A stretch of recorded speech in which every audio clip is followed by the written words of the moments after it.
be pitching, and I think I'll give you guys a quick little rundown of the process and what we're looking to do. I'll make some quick introductions, and we'll kind of go from there. So hopefully that works out. So first of all, the rules of engagement, if we want to call it that. The companies that are going to be pitching, they have 10 minutes to pitch. Some have gone longer, I won't lie. So what I'm going to do is to tighten it up a little bit. At 10 minutes, I'm going to kind of flag you, so which means you probably got about 2 minutes left. At the 2-minute mark, I'm just going to start screaming, so that means you have to stop. Might not be that loud, but we'll certainly nudge you along. From there, we're going to move into 5 minutes of Q&A, and Chris is going to take care of that. So, Chris, why don't you come up and say a couple words on the process, and then we'll jump into it from there. Thanks, Jeffrey. And did you want to say how people actually end up being able to pitch and that sort of stuff? Yeah, sure. Well, I'll go into that. Okay, he'll go into that, so I'll let you know. So anyway, welcome everyone. Chris Gillis from Durham College, and Jeffrey called me the judge. I'm really just a question moderator. So kind of the way we're going to do this is when the companies finish their pitch, I've got kind of a standard little sheet here. I'll ask the first question, and then we'll kind of get things rolling. But what we found last time, we had some really tremendous pitches, is we open it up to you, the audience, because I'm sure you'll have a lot of questions, and we'll just go around and we'll kind of make sure we kind of work with timing there. But we're going to open it up, so you'll get to ask the companies questions. The only thing I'm going to ask is we're here to actually support them and make them better. So when you think of holes or gaps or things that you perceive, don't rip them apart maybe, although some of them said they would like to be ripped apart. I'm going to suggest you're thinking of what did you actually really like about the pitch, what was missing, what could they do better. So maybe just kind of think of it that way. And I think that's kind of it. Cool. All right, I like it. So maybe give you guys a bit of a brief background on where this has all come from. So and I do this every time, I always forget. My name's actually Jeffrey Podvin, just so you guys know who's the guy talking. So I own a software company called Hardboot Communications, which is hardbootinc.com. And I started the company about 9 years ago, working on our 10th year. And we do custom mobile web, ERP, CRM software, and we work to find solutions for businesses. And we work with startups across to enterprise and to help out where they may see problems, how can we help fix those problems. And over the last few years, we started to take a different approach when we were working with companies, and that was that we wanted to actually work with startups, help them move them along, and that was through, if it was investing, finance, workflow, however that might be to help out the startups. And over that time period, it started to go quite well, doing a lot of great things, meeting a lot of great entrepreneurs, and from there we said, well, how can we help out more? And we started a channel called OPN.Ninja. And I have to say it all the time because it is a sick URL. Anybody that puts ninja on it, I think that's probably the best. It should just kill .com. So we came up with OPN, and OPN was, what we did was we tried to set something up where we could moderate a panel just like you would if you went to a conference, and we could do it live, just like we are right now. We're filming this live, so anybody in the world can log into this, watch what we're doing, learn from you guys. And that was really the key to it. How do we educate, give back to the entrepreneurial community, share ideas, and collaborate across all media.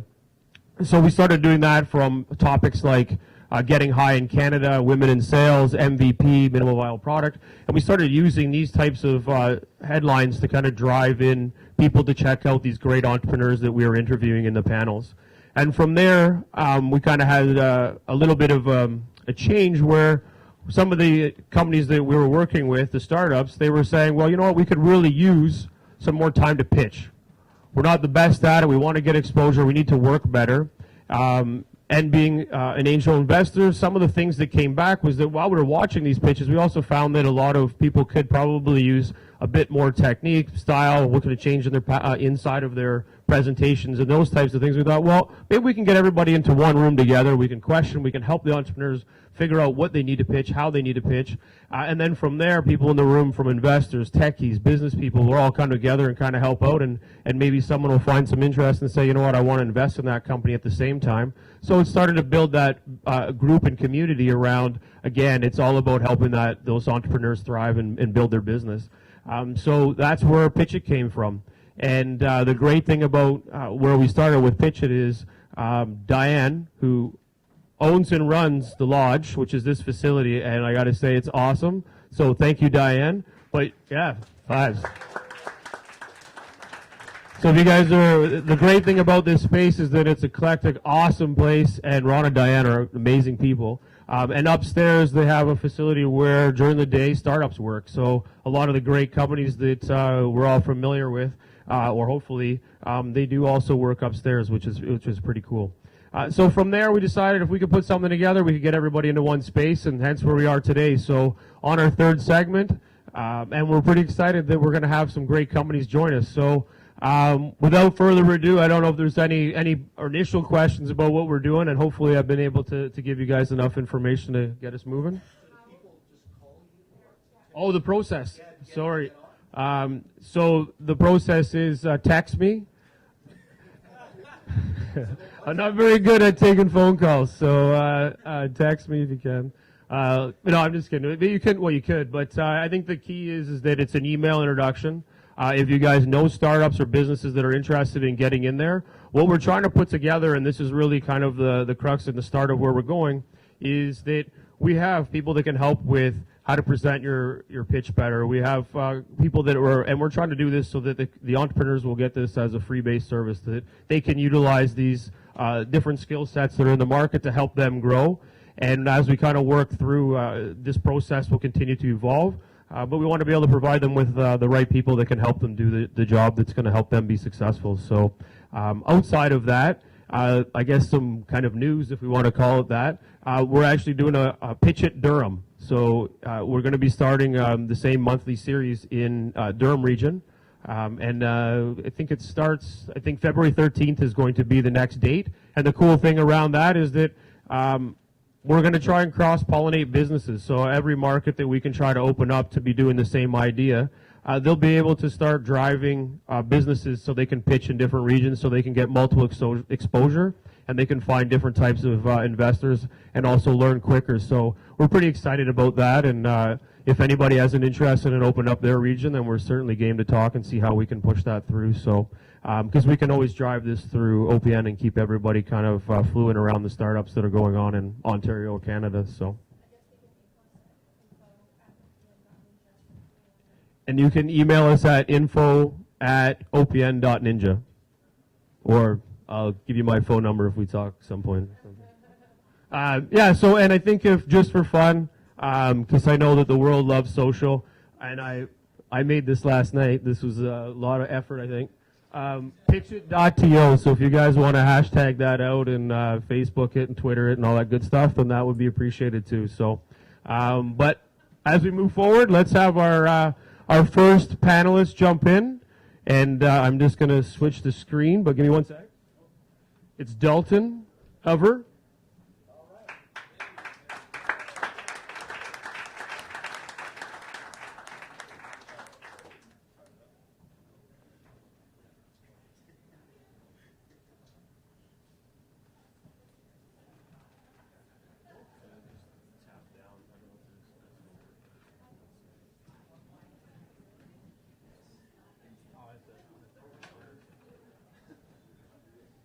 All right, hello everyone.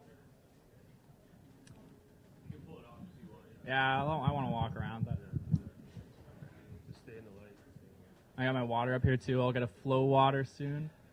Hello everyone, my name is Dalton Steele. I'm the founder at Hover Media. Hover is a full-service marketing agency for luxury real estate in Southern Ontario. I'm based out of the Niagara region right now, but I service clients as far as Vaughan and communities in Toronto. And right now I specialize in drone cinematography. So I'm going to show you guys a sample of that right now.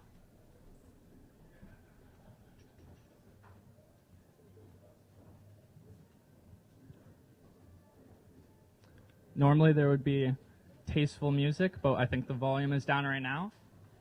All right, we might be losing our video. Hold on.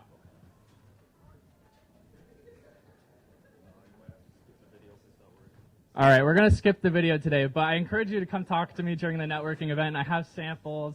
You guys will love it. But I do videos for luxury real estate. We're trying to set a new standard for quality in this industry because it It is really saturated right now, and there's just a lot of poor quality video editing, even in the luxury market. So that's what I am doing right now, but I've got that set up to a point where I think I can grow it organically, and I've just fleshed out my portfolio. We started that up in September 2016, so it's still pretty new. And I've been doing drone videos for about 6 months prior to that. So today I'm pretty excited to introduce Cardinal, which is an extension of the Hover brand. Cool. Cardinal is a cost-effective substitute for real estate photography. And the idea is we want to give real estate agents the power to take their own photos and get something similar in quality to that of a professional photographer. The way that we do that is we're going to design and manufacture our own camera systems that are optimized for shooting real estate photos. And then we're going to build in a unique subscription model where users pay $200 a month and they get professional photography, color editing, and lighting. Okay, cool. So this is what we imagine Cardinal to look like. It's a wide-angle lens on a compact mirrorless camera. It's super user-friendly with just basically 2 buttons. You got your power button, a shutter, and we're shooting HDR.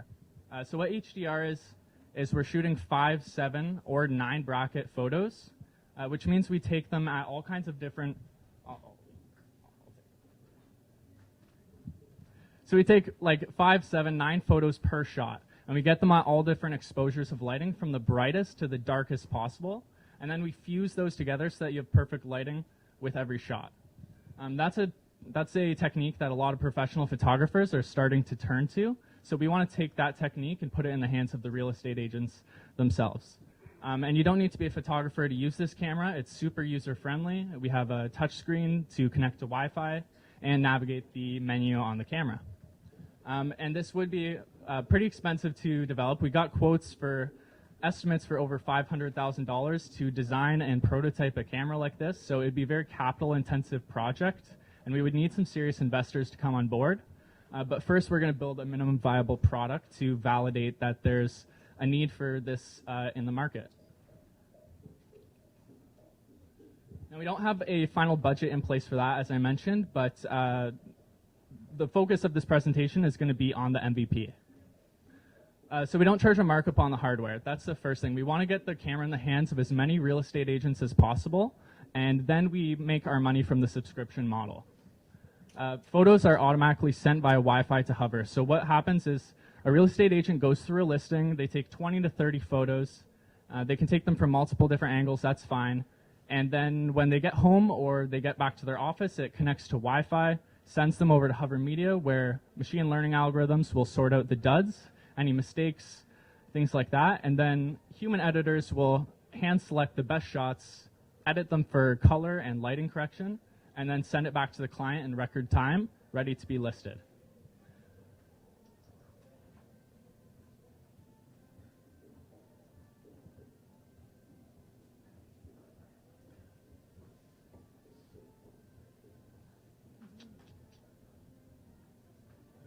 We're losing a lot.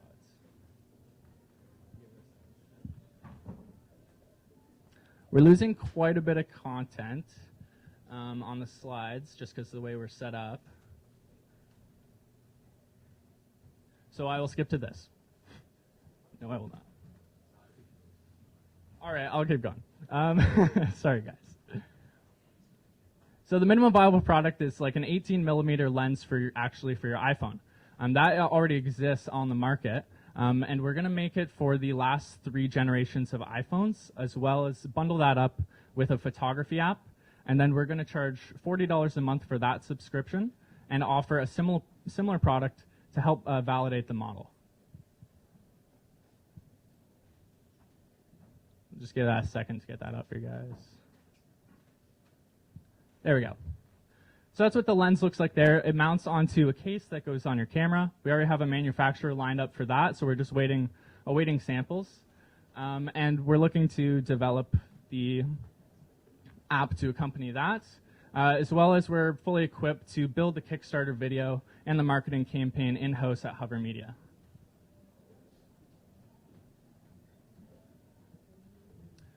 So I wanted to show you guys a couple of these images here. These are professional real estate photos, but what might surprise you is that these were actually shot on the iPhone 7 with a third-party wide-angle lens and then professionally edited for lighting. So you can see the kind of results that we'll be able to achieve with the minimum viable products. And these were shot by a friend of mine in the States just as kind of a proof of concept. And then I just want to recap on how the revenue model works. So the Cardinal lens, we'll be charging $40 a month for that. At our 100 users through the crowdfunding campaign, that's $48,000 a year in revenue, which is not a lot, but it's really about validating that there's a need for this service in the market, which will allow us to then approach bigger investors and try to raise some serious capital to bring the Cardinal camera to market. The Cardinal camera, we charge $200 a month. Professional real estate photography costs $100 to $300 per listing. So if a real estate agent is listing even one home per month, there's already a lot of value in our service. As long as we're able to deliver on our promise that we're giving them comparable photos to that of a professional. So at 100 users, that's $240,000 a year in revenue.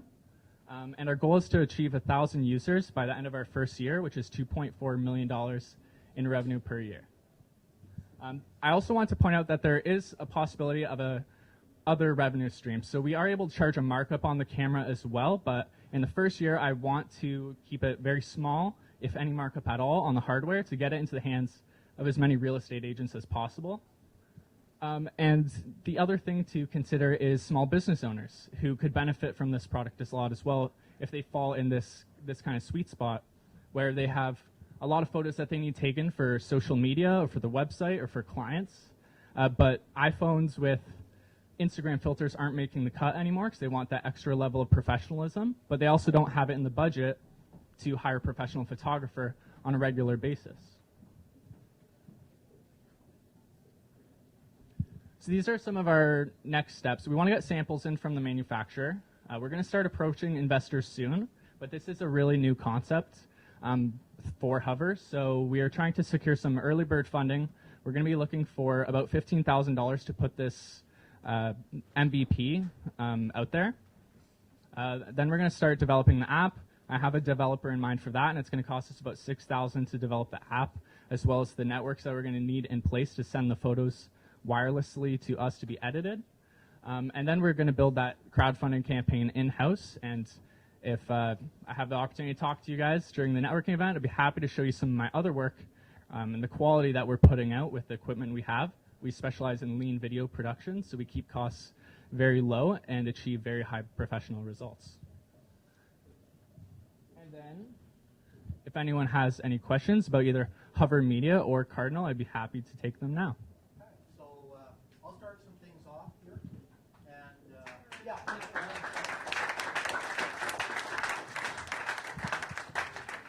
Please excuse the minor technical difficulties. So I'm just going to actually maybe start with a clarification question. I got a lot, but I'll stick to my one, and then we'll open it up. And what I'm going to ask is if you can clarify what your product really is. What I heard in there is you got a camera, you got an iPhone. There's a lot going on. Has already done one of these wide-angle things, and you've got some sort of a subscription in there. Right. So what actually is it that you're proposing you're going to build? Okay, so the end goal is to build the Cardinal camera system, which is a piece of hardware. It's the camera itself, as well as they're paying the subscription for the editing. So if you could imagine, it's very user-friendly in that they don't even have access to the memory on the camera. It's all automated by us. So they take the photos, and then they automatically get sent to us for editing, and that's what they're paying for on the subscription. The lens is an entirely separate product which goes onto the iPhone, and that may have got lost in a couple slides that went blank on us as PowerPoint crashed on us. But the lens is a separate product. It's something that I can bring to market really quick. I can literally do it within a month once I get funding to start developing the app. And from there, I don't even need a fully functional app. I can actually start building the Kickstarter video and the campaign with the graphic designs, the mock-ups for the app. So it doesn't even need to function yet to start crowdfunding. So that is the stepping stone to build the camera itself, if that makes sense. It does. So thank you for that. Yeah, this is the first time I'm introducing this concept, so there may need some clarifications, but thank you. One comment, then I'm going to open this up. Sure. Because like $500,000 to test whether there's a minimally viable product demand seems like a lot. So anyway, who else would like to answer or ask rather a question? What's the added value from the camera compared to the lens? If I'm paying $40 a monthly lens, why would I be interested in the camera? Yes, so the lens is ideal for like your low to mid-range homes. The photos that you saw up there, they're nice, but there's still a big jump in quality for when you're moving into like the luxury market, which is what I exclusively shoot when I do video. So really the goal is to replace everything, and that's why I'm calling it cardinal, because cardinal means fundamental, and I want this to be like an essential part of every real estate agent's kit and eliminate, if that's not too harsh for the real estate photographer from the equation. So the value is really just it's a big jump in quality. It's a 24 megapixel sensor, and there's a lot more that we can do in terms of correcting lighting and things of that nature. You've got a question right down here, sir. Yeah. I like the bit about the AI augmented services you uploaded. But the way I see this is somewhat of a hardware play, and that seems like a lot. You have somebody who's in your company. You have like somebody who's an actual like electrical engineer. I really want to bring on like a camera engineer as my CTO. So I have a couple leads on that conversation right now. Ideally, I'd like to bring someone on board, but I've spoken with Leica cameras in Germany and Cron Technologies, who just put out a really successful Kickstarter campaign, and they're based out of Vancouver. And I'd love to get them on board as I need someone in that position as well. I'm looking to build a very strong team. So I agree that is super critical part of the process. Yeah, and I do have, as far as team goes, I do have a network guy, and I do have a developer on board for building an app and building software. But the hardware, that's where I need to raise some big dollars in terms of capital and get the right people on board on the team. Yeah. Yeah, I just want to firstly just commend you. The name's fantastic, so congratulations. Thank you. It's awesome. You'll get a lot of play on that from the marketing perspective. You might want to look at a company called OPN. They're Okay. they're pretty much well established in the U.S. They're out of Utah, and they're doing exactly what you're wanting to do. Okay. In the luxury, but they've stayed away from hardware, and they're looking more at the components like a real-time website Okay. and what they can provide with that. So basically, they're not getting into lenses. They're providing HDR photography uploaded by real estate brokers, et cetera, but where they make their money, and they're a subscription-based model. Okay. Interesting. And you might want to take a really good look at them, good comprehensive look at them. But where they make their money is not necessarily having. Sorry, do they hire photographers or? Well, they're allowing the brokers, so they have templates. Okay. That are pre-existing that you can actually fit your photographs into. So you actually create a template of the style of the photography that you want to display on the website on their site, and it can go AI, it can go virtual, it can do a whole bunch of things. So take a look at them; you'll get some great ideas. Definitely. Thanks. Thank you for that. Quick presentation, by the way. Thank you. Yeah, so looking at, so you had one of your friends work with an iPhone 7 with an existing lens. And so the first question, I guess, is what would be the advantage of your add-on lens over whatever technology they are using? The lens itself is more of a stepping stone, validate that there's a need for the subscription-based model. So it's not something that I want to pursue long-term as the lens, but it's just purely validation. So that's why it is so easy to bring it to market so quickly, is because the lenses exist. I'm just bundling together existing products and building a photography app similar to other apps that do exist, but then we're adding the hand editing. So usually, for example, there's another camera company, and they use machine learning algorithms to edit their photos, except they do all the editing. So they just end up getting heavily vignetted and oversaturated, and when you have a professional sitting down, and doing the editing for that photo, it takes it to kind of another level of professionalism. But did you say, or did you say, maybe I misunderstood, you needed 15 grand to actually develop the MVP from the hardware side? No, not from the hardware side. I already have a manufacturer lined up. The lenses are already existing on the market. I just want it to be hot red so it fits the Cardinal branding, and then bundle that with the app. The app will be free, and then you subscribe to the subscription, and we just bundle it all into one package. Because there are there's plenty of photography apps, and a lot of real estate agents will settle for going around with their iPhone, but the difference in quality is pretty noticeable, especially for I'm glad you said that, because just from a distribution standpoint, it might be easier to actually start just with software and then, build up that base while, maybe a distribution partnership through channel with the existing lens manufacturer. Don't have to worry about that. Get a special SKU made for you, just you on, right? For sure. And something else I actually didn't mention is the cost of producing those lenses is very low. It's like $15 to $20 for the iPhone lenses. It's not a quality product, but it will offer the kind of results that you're seeing on screen, which is really more than adequate for the low to mid-range homes. We have a question here. So for your Cardinal, your goal is to have 100 users. Is there a limit to per user to upload photos? Because obviously you're going to have real people editing these photos, and so how are you planning to scale that out?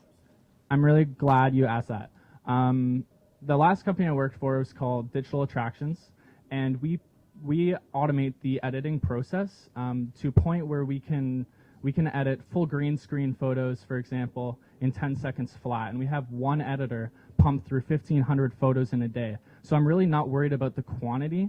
The standard listing has like 20 to 30 images. The real concern is the processing time for merging and fusing the HDR photos when it's 7 photos being fused into one image for like optimal lighting.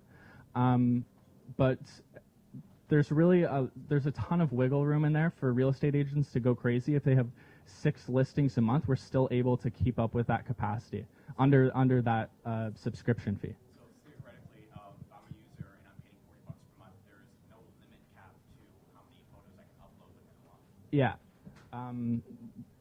The idea is that it's specifically tailored for real estate photos. So if they're not real estate photos that are coming through the software, they will get dumped. But if you're a real estate agent and you're operating at like your peak performance, and if you're listing photos at or listing houses at a record rate, we're able to keep up with the editing demand. Now I'm going to give the last question to the gentleman in the back.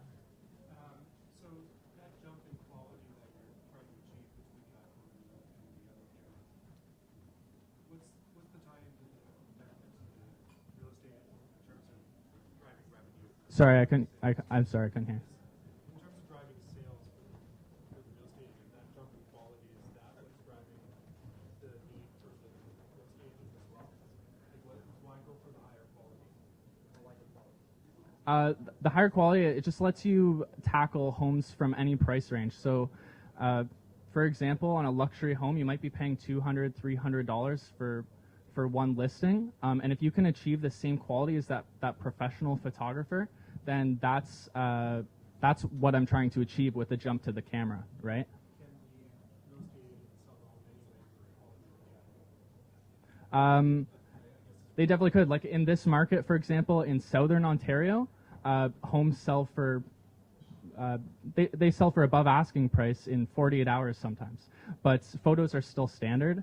Some people prefer to go grab photos on their iPad, but any real estate agent who's trying to make a name for themselves, it's part of their brand, right? So they're always looking for any way to cut costs. If you know real estate agents, they love to pay as little as possible for the best quality possible. So that's what I'm trying to do there.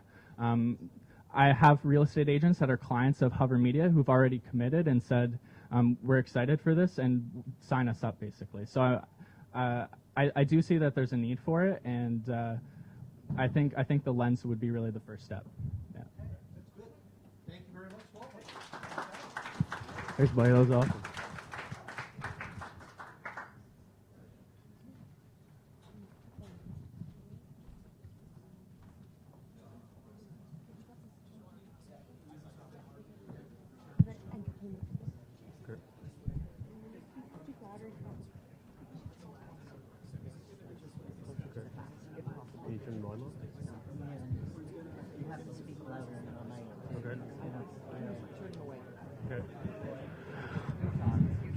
Okay, guys. Oh, this is perfect. We just want to make sure we can turn the mic up without scaring everybody. Can we move in a little bit closer, too, so you guys can hear everything and we can hear the questions? So you're able to grab some of these chairs, too, if you like. Sorry, I know we're all in a comfy spot, but we've got multiple functions, so we want to make sure we can hear everybody.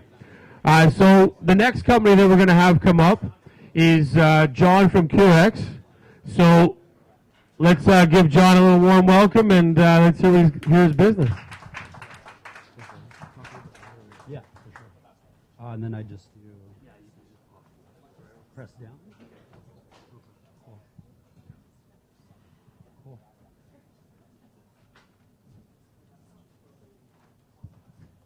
So we now live in this world of convenience where we swipe left for things that we don't want, and you have 10 seconds to capture someone's attention. But it wasn't always like that. Back in the early 1900s, you had Henry Ford say that you can have any Model T in any color that you'd like, as long as it's the color black. And now we live in this world where it's the age of the customer, where the customer demands a new level of obsession and communication with them. And if well-known brands don't value this user experience or this next-level convenience, they're going to lose. And you see that with Blockbuster and Netflix coming out. And then when you look at small business bankruptcy rates, they've dropped 30% since 1977. One of the biggest drivers of that is then due to technology coming in, making things more convenient, a better user experience, and automating things to help the business owner focus on things that matter most, like getting revenue and growing their business.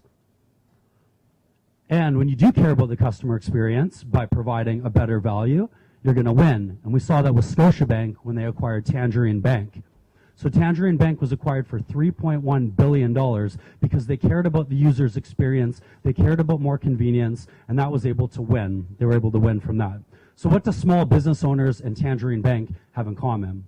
Absolutely nothing. Tangerine Bank deals with individuals, but there's no bank currently today that cares about the small business owner and provides that type of value.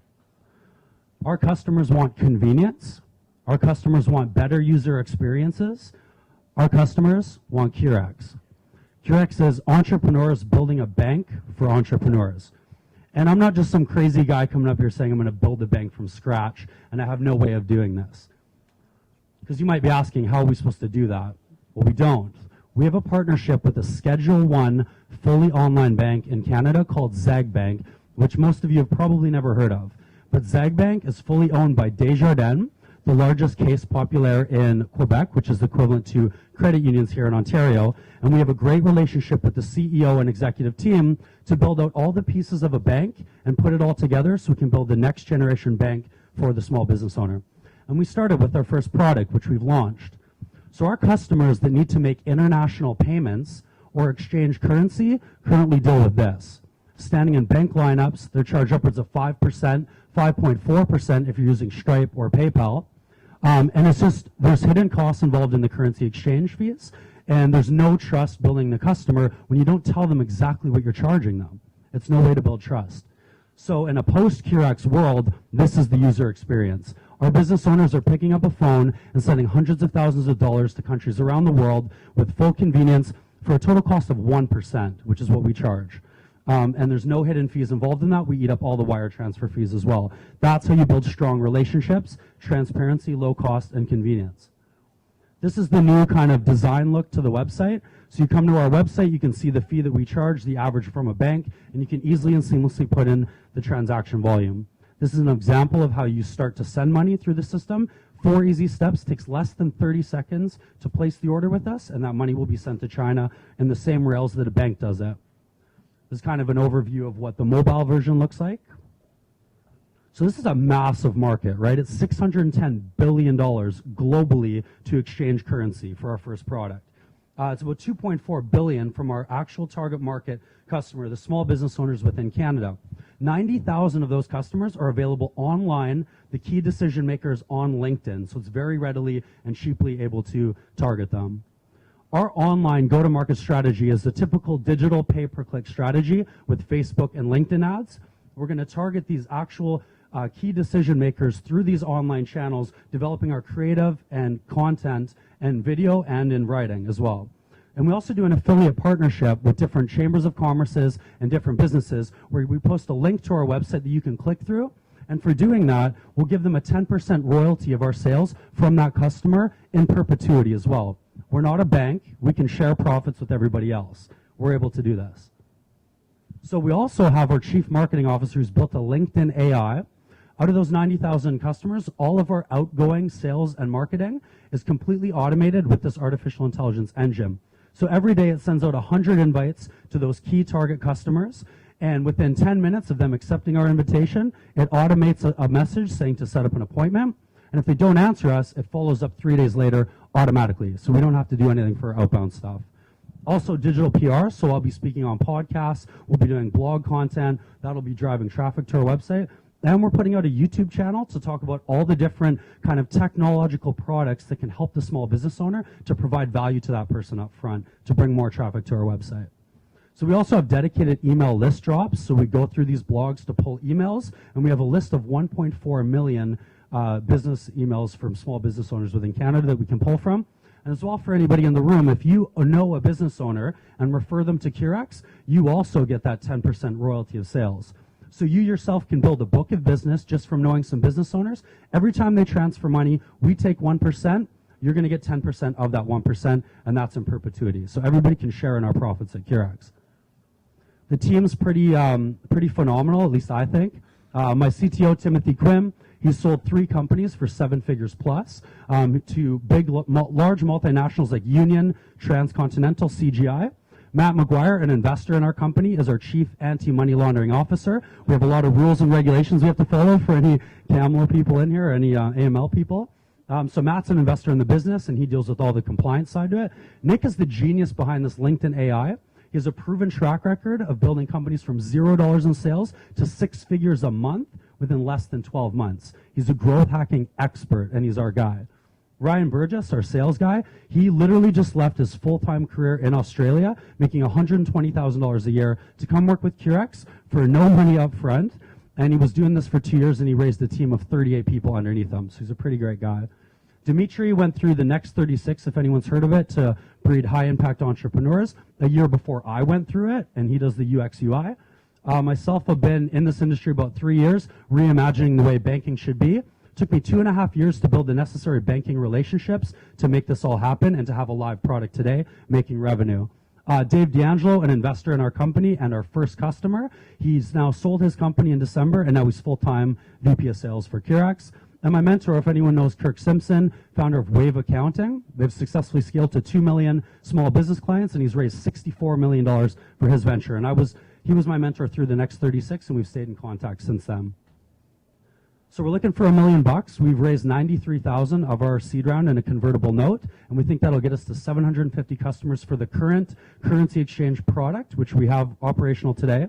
That'll bring us to about $2 million in annual recurring revenue until we can build the other pieces of our bank and build what we want to do. So Curex, we're reimagining banking for small businesses. Thank you for your time.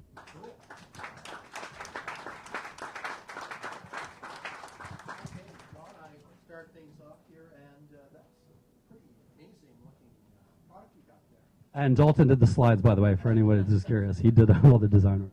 My question to start off with is, how is your business protectable?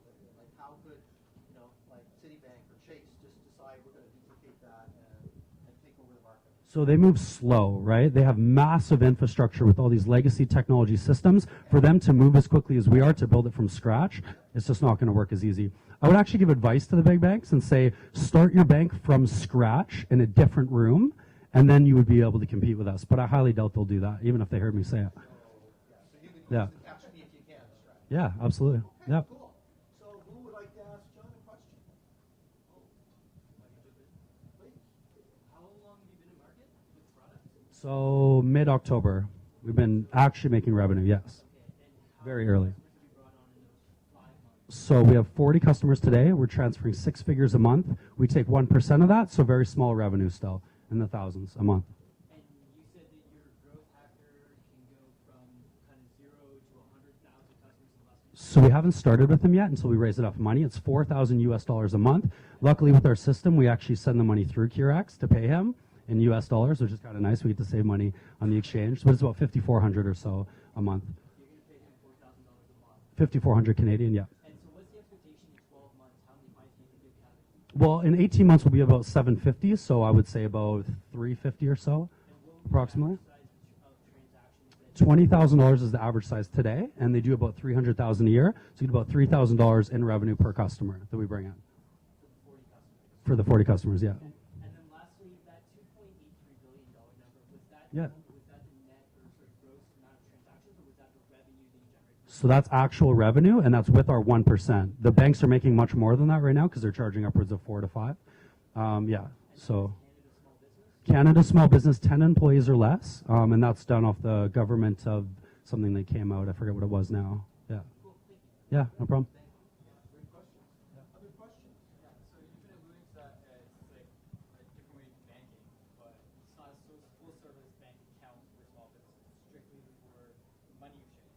Now, is it so if I have an account with a different bank, do I have to have an account with ZAG, or how does that work? Yeah, so I'm painting you the long-term vision. So right now we're just a payments company. You could have a bank with any bank. Come on, sign up with us. It takes less than 5 minutes to set up, and then you can start transferring money if you wanted to exchange money. You do have to be a business, though, a registered business in Canada.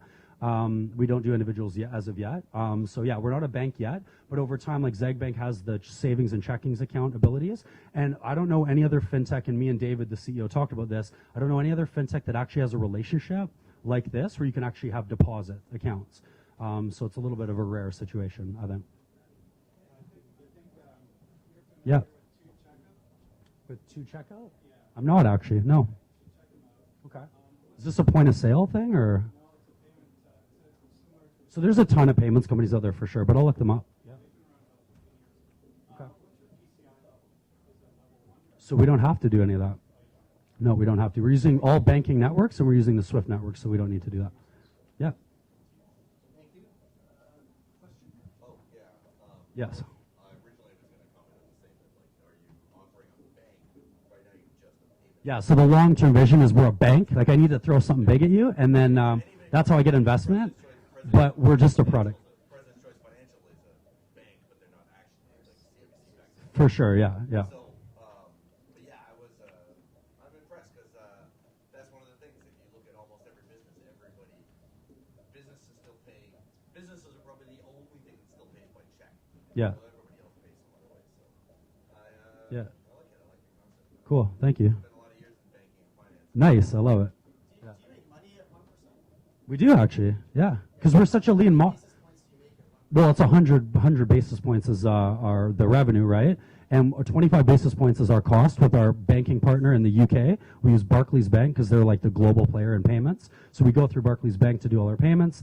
And then we have also the fixed wire costs and everything like that. And it averages out to, yes, we make money because we don't have all the infrastructure like a bank does. We built a technology company. It's all streamlined. It's all seamless. We don't have a lot of staff. You said 75 basis points. Is what our gross profit margin is, yes. Yeah. No, we don't. No, we use banks right now, yeah. We deal with banks, and we go through, so we use Zeg's account, yeah, to wire the funds to the UK, to Barclays, and then we can transfer from there. Oh, yeah, we do. We do. Yeah, so Barclays in the UK. They give us a better rate, and no one would do it in Canada. I went to like every Canadian bank. I even have 4 bank cards put on my vision board on my wall because all 4 banks gave me a bank account and closed it 2 weeks later because they deemed me too risky of a business. So, because I'm a money service business. I'm deemed with firearms dealers, casinos, and marijuana dispensaries, and we're the highest risk clients that you can touch. So, yeah, yes, that's correct.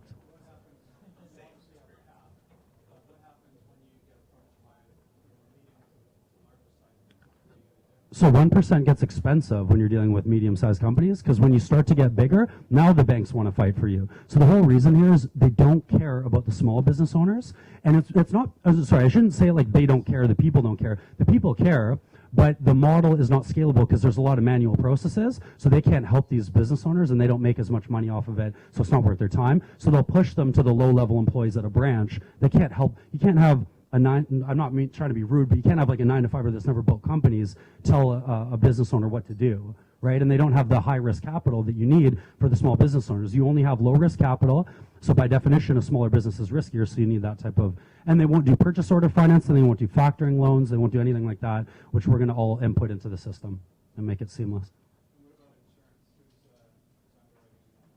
Oh, so we don't have insurance yet linked into it. I mean, we're only payments business for now. Yeah. If anyone wants to see the office, we're at the DMZ. It's Ryerson's Incubator. Yeah. Right at Dundas Square and stuff like that. Yeah. Yeah. Cool. Put it together for John. Thank you.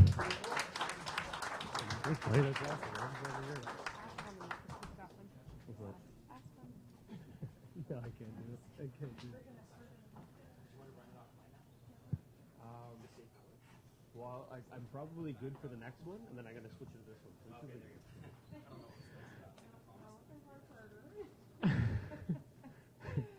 Is there a charger out there? So anyone who knew that came in, come on through. I know there's a lot of, it's okay to come late, no problem, but come right in. There's room on the bench here. There's chairs. The big comfy ones are taken, but just come right in and you can hear a little bit better. There's an event going on upstairs, so you got the nice salsa Latin vibe over there. And help yourself to some flow water on the counter there. It's a nice segue to our next pitch. That was Megan.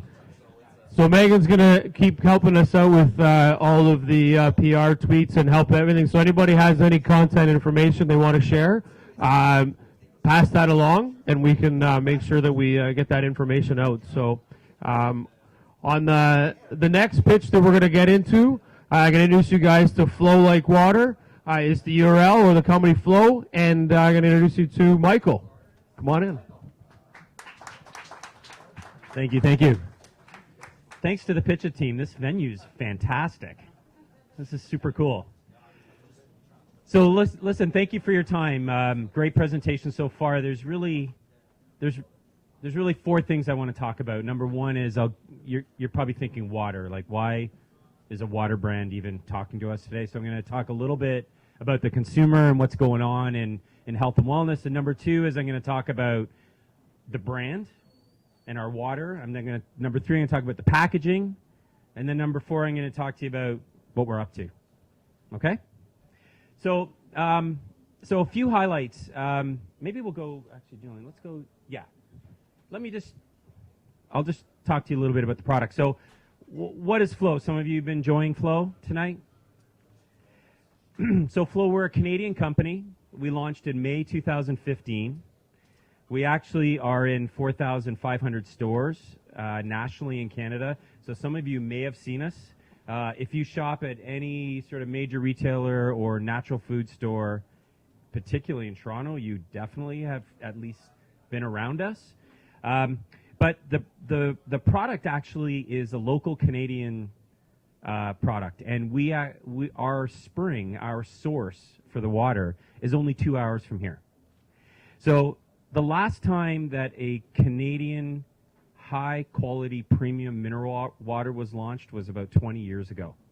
So people have probably tried Fiji, you've tried Evian, you've tried Voss, very high-quality waters, but from all around the world. When was the last time you tried a Canadian, local, high-premium quality water? It's been a long time. Maybe some of you never.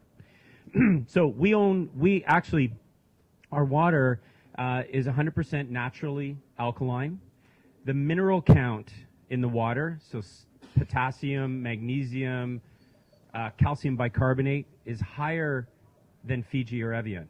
So right here local in Ontario, in South Bruce County, 2 hours northwest of here, there's a water source that we own that has that quality of water.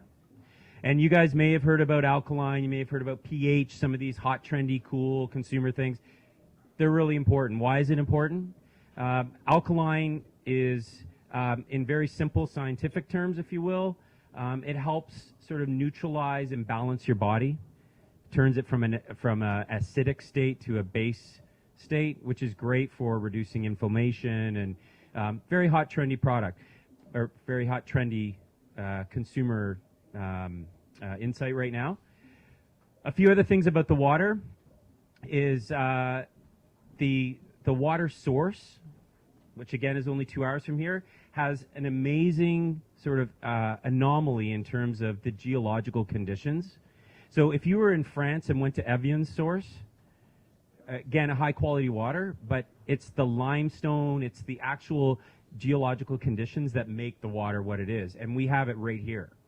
So we achieve an alkaline pH of 8.1, which is a really high mineral count, really high alkaline. Evian and Fiji aren't even at that level. So right here in Ontario.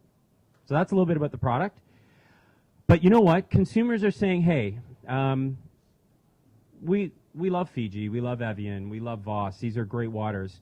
Why would I switch to Flow? I mean, Canadian, yeah, okay, great, thank you. But consumers, and many of you are probably thinking this or actually doing this, consumers are looking for alternatives to plastic. Let's be honest, plastic is under fire. Plastic's not going to go away. We're not here to, to bash or eliminate the plastic water bottle. That's going to be around for a long, long time. But the reality is consumers are looking for more mindful, purposeful decisions, and that's happening in many categories. It's not just happening in water. And we are the first premium mineral water to be in an environmental, eco-friendly package in North America. We go to a very large natural food trade show, over 3,000 companies in California every year, and we're still the only natural premium water in a Tetra Pak. So again, consumers are looking for this alternative, right?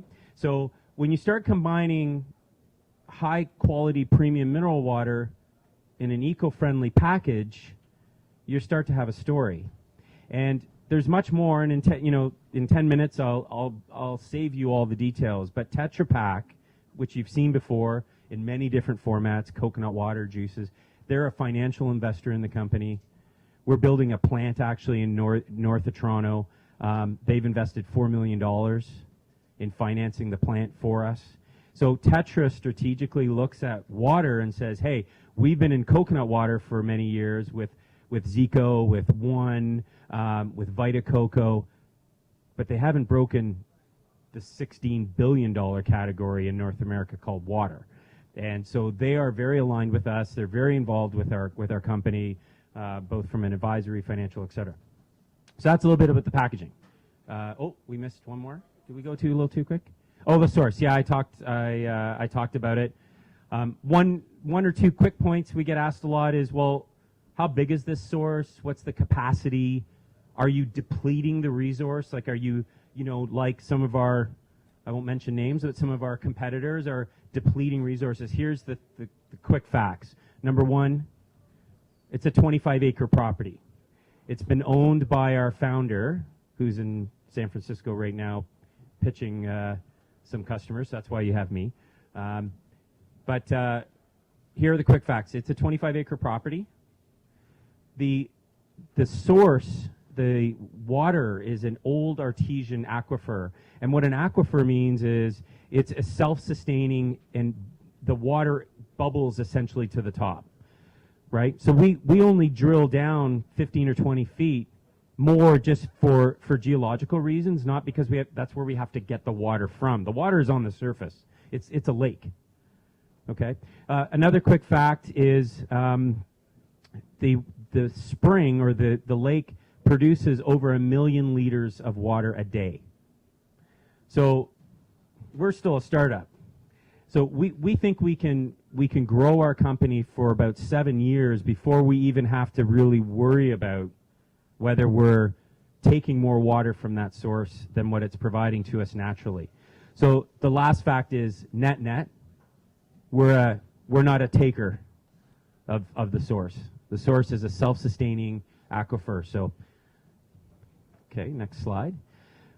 Just like the last gentleman that presented, every great startup is comprised of a really good team, and and you as investors or you as consumers, you're sometimes concerned about who's kind of running the company. Nicholas, who this is one of the first pitches in 2 years that I've done without him, which is kind of nice actually. But no, Nicholas, he's our founder. He's an amazing inspiration. Very good friend of Jeffrey's actually. Jeffrey's an investor in the company. But Nicholas, this aquifer, this property has been in his family for 4 generations. So this is kind of part of his childhood. He grew up there in Mildmay, Ontario. It's, you know, small rural community. We also have our president who lives in LA, John Cochran. He's the ex-COO of Fiji, also ex-CEO of Aquahydrate. So this is a guy a person who understands how to scale water brands. He took over Fiji when it was $43 million in revenue and grew it to $250 million. So he understands, you know, how to scale. You get the goofy guy in the middle there. I'm sort of the long-time consumer products person, much like the last gentleman, you know, has some, you know, some experienced folks. I'm the person who sort of operates the business for Nicholas. Worked on a bunch of startups, also bigger companies, Cadbury, et cetera. We have an amazing VP of Finance, CA trained, ex-Deloitte, uber smart dude. Dan Ashby is an ex-Evian guy, 20 years experience. He's our VP Sales in the U.S. We also have Camellia, and Camellia was actually worked for Tetra Pak for 14 years, and she brokered the deal between Nicholas and Flo and Tetra Pak. She loved it so much, after 3 months she came and worked for us, so we hired her away, which in the end has worked out amazing for us because now we have this even deeper relationship with Tetra Pak. In the US, Canada, they're a very strong supporter. And then down the bottom are a couple of names that you may recognize. I'll go through them very quickly. Joe Jackman was one of the very first investors in Flow. He's ex-CMO of Loblaw, ex-CMO of Duane Reade, Walgreens US, The Gap. Very experienced guy, runs an agency here in Toronto, not far from here actually, called Jackman Reinvent. So very retail focused. If you've been in a Rexall in the last year, you've seen some rebranding. Jackman reinvented Rexall, Hertz Rent-A-Car, Duane Reade in New York. Anyway, amazing, very involved individual in our company. Natasha actually was an early investor as well. She's the former publicist for Fiji. You can see how the category, like many of our categories, is a little bit incestuous. Everyone's sort of part of the family. And Natasha's been phenomenal. So she is our PR agency, an investor, advisor, and a very strong supporter of the brand. John Lederer actually gave me my first job in 1992. That's how old I am. And John is ex-CEO of Loblaw, very close with Joe, so definitely an investor. Joe Mimran, he's the one that probably most of you have either seen or have heard of at least. He's also an investor. He's on Dragon's Den. And then Peter Neal is one of the Neal brother. If you've ever had Neal brothers, the salsas, the chips, Peter and his brother Chris. Chris is a buddy of mine actually. So Peter was our first distributor in Canada. So next slide. How am I doing for time there, Jeffrey? I'm at 10 already? I'm tight. Okay, so very quickly, our consumer, we call, our girl, if you will, 18 to 45, she's into health and wellness, she's into fitness. So we have 600 locations in Toronto that are outside of just traditional retail. Yoga studios, juice bars, Equinox, places where we know she's exercising, she's socializing, and then we're also selling where she shops. We did a deal with Josh Donaldson last summer, fully integrated program, etc. So next slide. Our sales and distribution strategy, I talked a little bit about Canada. We're in 4,500 doors, some of the fancy titles here. We just launched in the US only 2 months ago. For any of you that have launched a brand, particularly if you're a Canadian brand, into the US, it's a walk, not run. strategy, very important. So there's a reason that only some of these states are lit up. It's, you know, we've signed the right distribution deals in the U.S. with the right distributors. We have the right brokers and sales agencies. Now we're rolling in the retailers. Next slide. Category landscape. I've talked enough about that. The only point I will say is water in North America is almost a $16 billion category, growing 7%. But premium water is growing 62%. Tetra Pak water, there's really only 3 Tetra Pak or 3 alternative eco-friendly packaging brands. So it's you know, it's exponential growth. So what are we doing over the next year? There's 3 primary things. I talked a little bit about our plant. So we're building our own 25,000 square foot facility in Aurora, Ontario, which is a coincidence. I happen to live in Aurora, which is kind of a good thing, although I'd love to be downtown here like I used to be. But so we're building a plant. Again, Tetra's involved. 7 weeks from now, we'll be producing product there. Continue to roll out in the U.S. And then our Canadian footprint, I come from Cadbury, I mentioned earlier. We were in 24,000 locations at Cadbury. We're only in 4,500 locations here at Flow. So, but realistically, the universe for us in Canada is, you know, probably in the 10 to 12,000 store range. So, you know, we're going to grow food service. We're going to grow into alternate channels, convenience, gas, things like that. So, thank you. So, a couple of key financial highlights. I think I mentioned we launched. It's coming up to 2 years now. But like any startup, you know, we started here in Toronto. We had an experiential team, like we call our direct team. We have electric vehicles that actually do home and office delivery, that deliver to, say, Equinox, that deliver to these juice bars, to the yoga studios. That's what we call our direct team. So that's a source of revenue for us. And then, of course, our larger chunk of revenue is through our retail partners, the Whole Foods, the Loblaws, now out west, etc. So in the first 12 months, we recognized about $600,000 in revenue.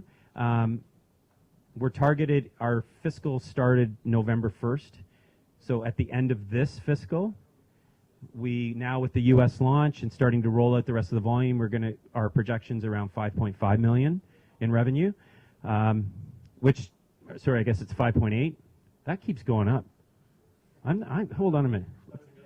Put that to 3.8 for. But anyway, so wasn't 5. It was 5.5 probably a week ago. But anyway, it's really the majority of that is the U.S. And then again building out our Canadian footprint. In terms of our pro forma. We expect to be EBITDA positive and cash flow positive by Q1 2018. So pretty, but maybe a bit better than average in terms of how quickly, an asset-based water company starts and becomes EBITDA positive. Closing arguments. One more. So what do we do? So why are we here talking to you? We're in the middle of our third raise right now, and that raise is $5 million. We've already raised 1.2 of it, and actually probably another 2 is earmarked very positively. People like Jeffrey, we actually have 91 investors in the company. So again, Jeffrey's one of them. So, our raise is $5 million. The 3 things we're going to do with that money is the U.S. market rollout, infrastructure, and ongoing working capital for inventory. So, how am I doing here? Yeah. So these are just examples of beverage companies that have been sold. I mean, no secret. You may hear of some of this stuff. In beverage in particular, and food actually. And if you're in organic, natural, or in the natural beverage space, the multiples are very strong, and the big players they're not innovating. Coke has agencies like LA Libation and things that are actually incubators that are going out, or sorry, that are like funds that are going in and acquiring companies. So that's our exit strategy. So probably 3 to 4 years is would be our exit. Yeah, that's me. I'm Michael. Thank you. Yeah. So, a burning question is, Michael, if we drink your water, will we get bodies like your models? I hope so, because I am drinking like 3 or 4 liters a day, and as you can see, it's not for me. It's not working. No, but yeah. So my real question. Yes. Oh, that's not your real question. Tremendous business structure. Thank you. Team, everything like that. That's some big shoes to follow here. A couple. Yeah. Cool. Yeah. So, given you're in a very health conscious, eco-environmental conscious target market, Yeah. how would you address any concerns about like the Tetra Pak package? Sometimes in the press, that's been identified as maybe not as recyclable as plastic. Right. So, I Yeah. wonder how you might respond to that. Yeah, that's a really good. So the question was around the Tetra Pak recyclability versus plastic and things. And there's a couple things. Number one is it is 100% recyclable. Because I only had 10 minutes, I breezed over this stuff. But the package actually is a paperboard a paperboard property. The cap today, so the cap that you see on the package is actually plastic. Now it's PET and BPA free. But in March, with our new plant, we're actually launching a sugarcane biodegradable, compostable cap. So what I didn't mention about the package is with the cap, it'll be 83% of the materials used in the package are from sustainable resources. Okay, unlike plastic, which is chemical, right? So yeah, so we have and this is where the partnership with Tetra is fantastic, because they're a $13 billion global company, so they're very aligned with the Forestry Stewardship Council.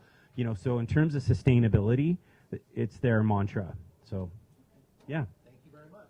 Yeah, please, any questions? Yes. My pleasure.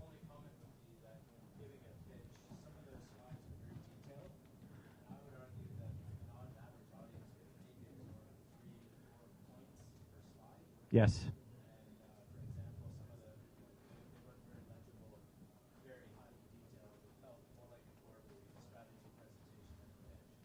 You found my secret. No, this is great. Yeah, great feedback.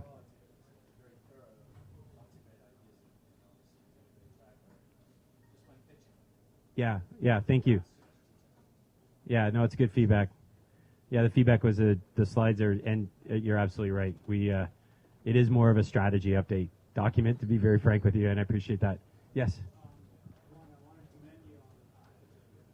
Thank you.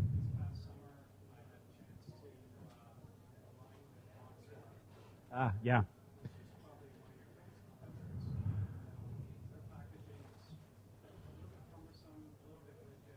Yeah.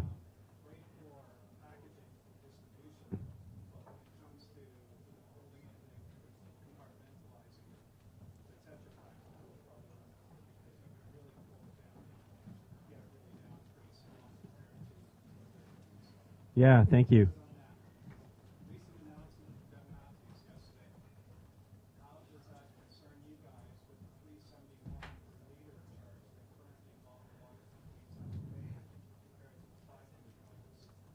Yeah,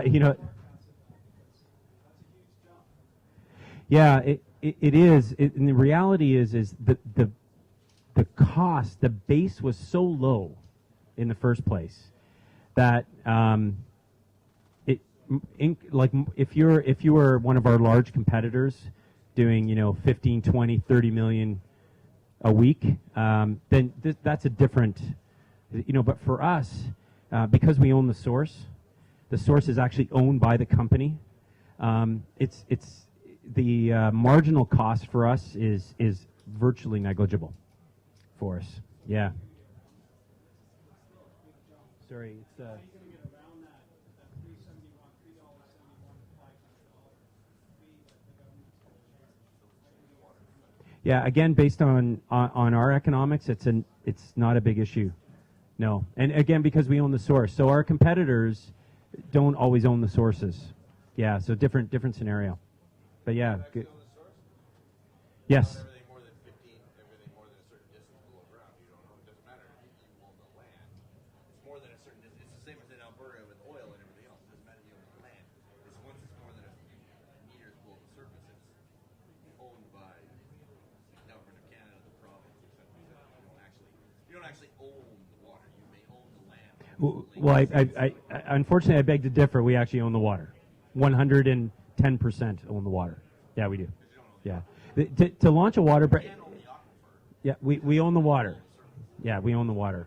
Yeah, it was a 1-year process for us to get the permits. I mean, you'd think water, pretty easy to, and actually, as a 20-year food and bev guy, yeah, well then you're an intuitively smart guy. But we own the water, so yeah. So if we sold the company, if you came and bought the company, you would have in perpetuity access to that water, and you would own the water.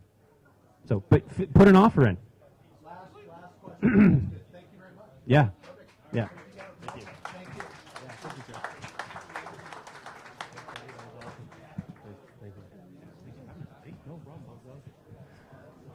All right, guys.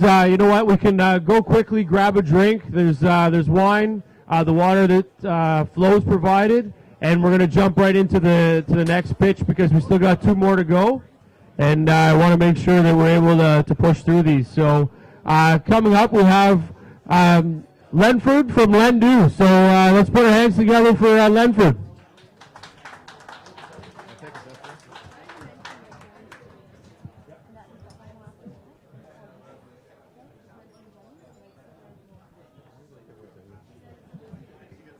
Okay, I'm going to have, just going to throw out one last thing. We do have 2 pitches, so after Lenford, Jenny's going to be up, so stay tuned. We're getting through everything.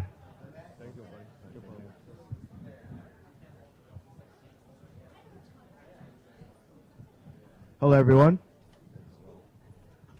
All right, thank you. All right. So my name is Lenford Morris. I'm the co-founder and CEO of Lendu. So at the ripe age of 19, I got my first credit card.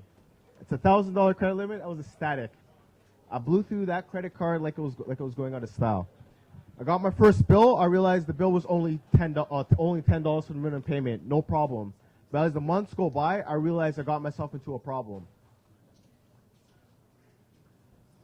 So this is where I created Lendu. So Lendu is a composite peer-to-peer lending and financial management platform that empowers millennials and students with a transparent lending solution and financial literacy. We also help finance startups who work within startup hubs and incubators. So what is the problem? I highlighted 4 main problems.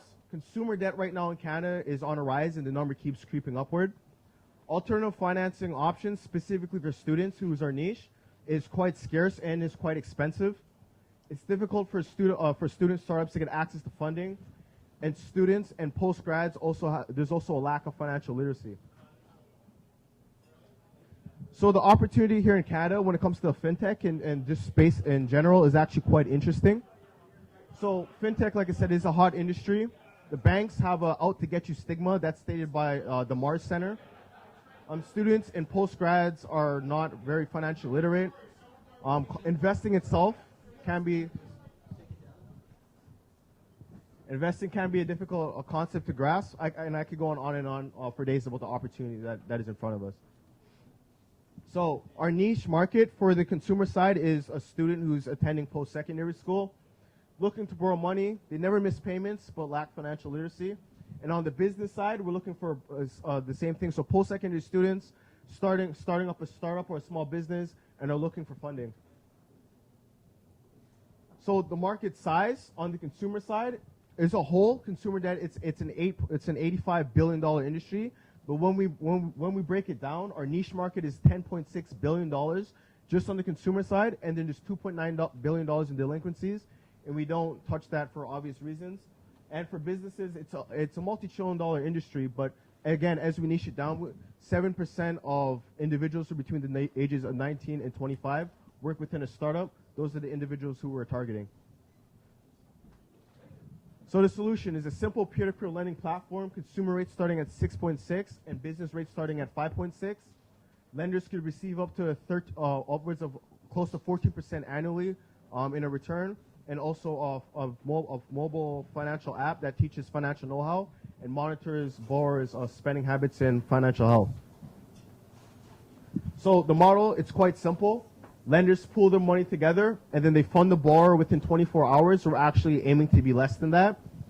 And on the borrower, what they could do, they could get friends to actually sponsor the loan. So they would co-sign a payment on the loan to lower the borrower's interest rate, right? So if the borrower were to miss a payment, the money that their friends put forward would actually make that payment. Once the borrower makes that payment now, the money is funded back to the friends who co-signed the payment.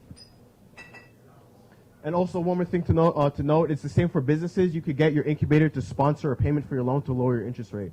And now on the lender side, we're doing it quite transparent. If you like what you see, you sign up. We do all the validation process.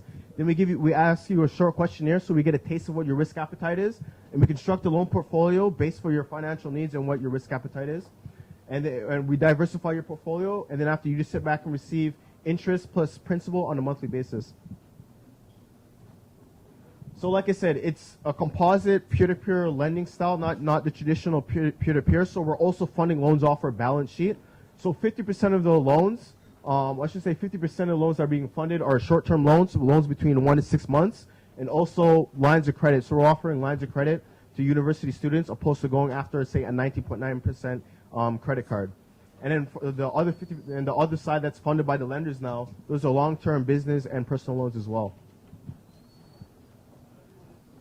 So our revenue. So right now, I've identified there's 4 ways how we make revenue. There's a 1.5% origination fee for the lender side for business lenders. It's free for for business borrowers is 1.5% origination fee, and it's free for consumers.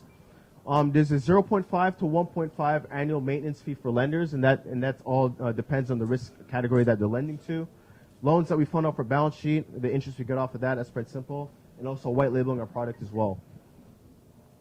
Now, to get into the competitive advantage, I've highlighted, again, 4 main ones. So we're using machine learning and AI to underwrite the whole process, right? So we're also able to mix traditional and non-traditional data to come up with a more accurate answer for students, because we don't have a long credit history. So we have to look at other factors that will deem us creditworthy or creditworthy in other areas, right? All of that is now plugged into a machine learning algorithm, and from there we could look at different trends to see what are the patterns of a good borrower and a bad borrower.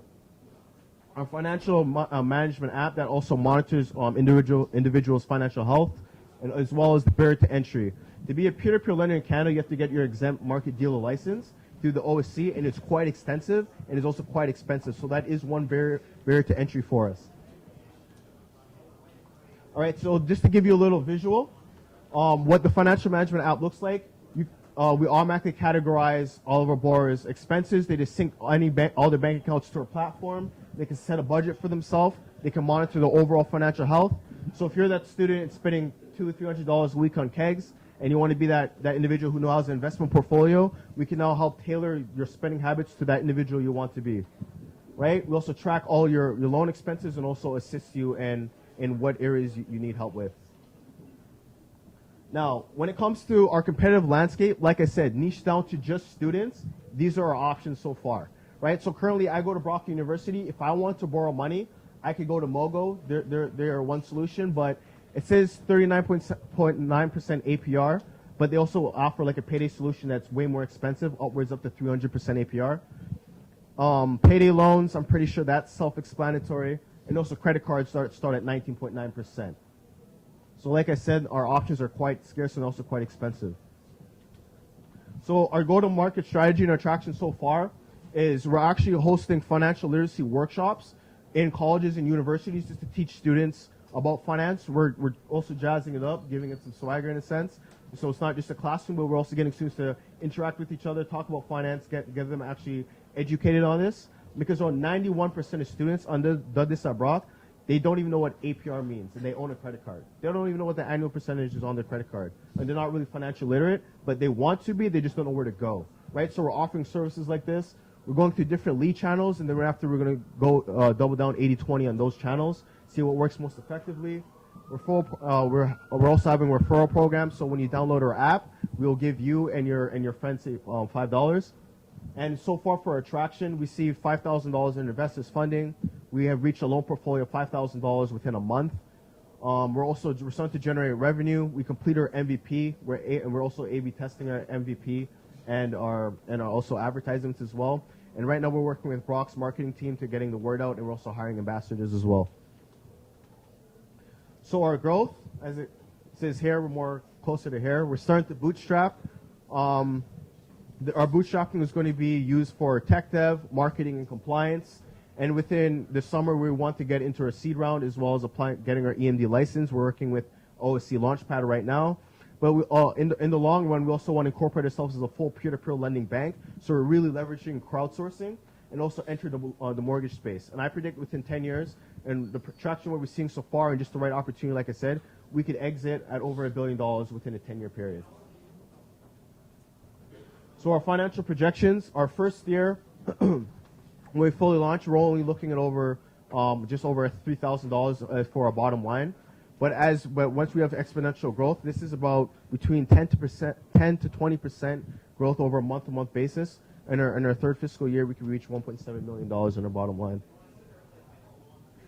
So as our team right now, we're currently hiring.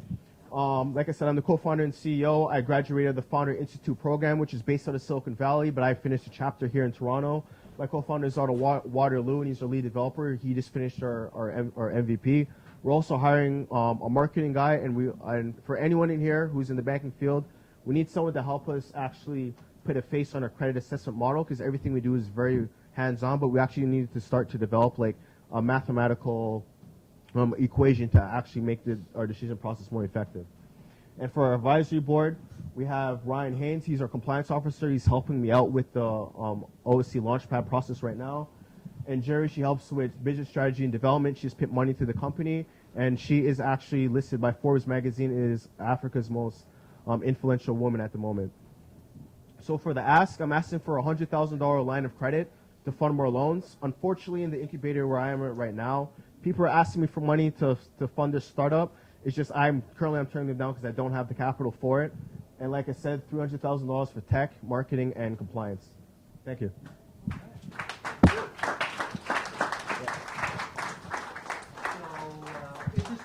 Interesting business. And Thank you. Sounds like there's definitely a need for it. So, do you have actually customers right now in terms of traction? It sounds like you had a little bit of revenue. Yes, we have customers. We are servicing loans, 100% payback right now. Okay, that's good. And roughly how many right now? How many loans? No, yeah. I think we're servicing around 7 individuals right now. Yeah. So a lot of microfinancing, a lot of short terms, just to see that we can start that track record and get a quicker turnover. Okay. Yeah. And just actually, I am going to ask one more question. You talked about the financial literacy part, and you're doing Yes. that face to face now. Yeah. So on the financial management app, we're also having it on there, but we're actually bringing it to schools as well and having financial literacy workshops, say once a month, just to get the students engaged and get the conversation going. Okay. Yeah. Thank you very much. Interesting. Yeah. Thank you. Who would like to ask one for the question? Very eager. The feedback on your pitch, that's awesome. Love the fact that you're, and you should maybe highlight it more or leave it earlier, I think. The fact that the concept is that not only are you doing a social improvement of financing students, but you're actually taking what would be high-risk investors and moving them into a low-risk market through your financial literacy app and everything else. Mm-hmm. And I think that you could, to the people who are financing the loans and stuff, the point that it's like, it seems like at first they're financing a high interest loan, but they're actually, you're moving them into you're trying to move these people into, or not a high interest loan, a high risk. High risk customer, yeah. And you're trying to move them in. I think that's, there's a lot to that from the investor side. You should play that up. I think get a lot more. 100%. Thank you. Good suggestion. Thank you very much. Another question. I noticed on your slide up there you talked about revenue, Yeah. but you said that was profitability. So I'm wondering is that your revenue? Yeah. Sorry. Did I say profitability? Yeah. Sorry. Revenue. Yeah. Top line revenue. Yeah. The top line. Bottom lines, off the top of my head, I can't remember right now. I remember I did this a while back. But yeah, I remember like for the first year we'd be running. Yeah, 100%. But way too early. That too. Exactly. He's in like the 3,000. He's like, I don't know. You'd just be guessing no matter what you did anyway. But yeah. Well, you should be able to forecast out a little bit. Yeah, like I have a forecast, but it was just an error on my part. Probably not profitable for years, which is fine. Which is okay. startup life. But you need to know those numbers. Yeah, 100%. I have the model. So I can't remember it off the top of my head. Other questions? Yes?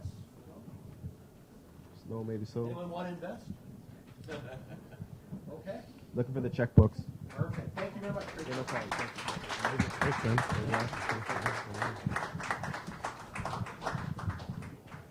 Okay, that was awesome. All right, so our last, but not anything more than amazing, we're going to call on Jenny from Trimere. And I got to say, I met Jenny a few months back, and I was encapsulated by her story. So she is a pure entrepreneur, and I think that's why we're all here, too. So I think that's a great story. So without further ado, Jenny.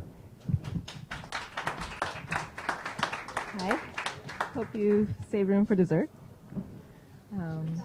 Okay. I'll take this opportunity to note that 10 minutes is not really enough to give enough, information.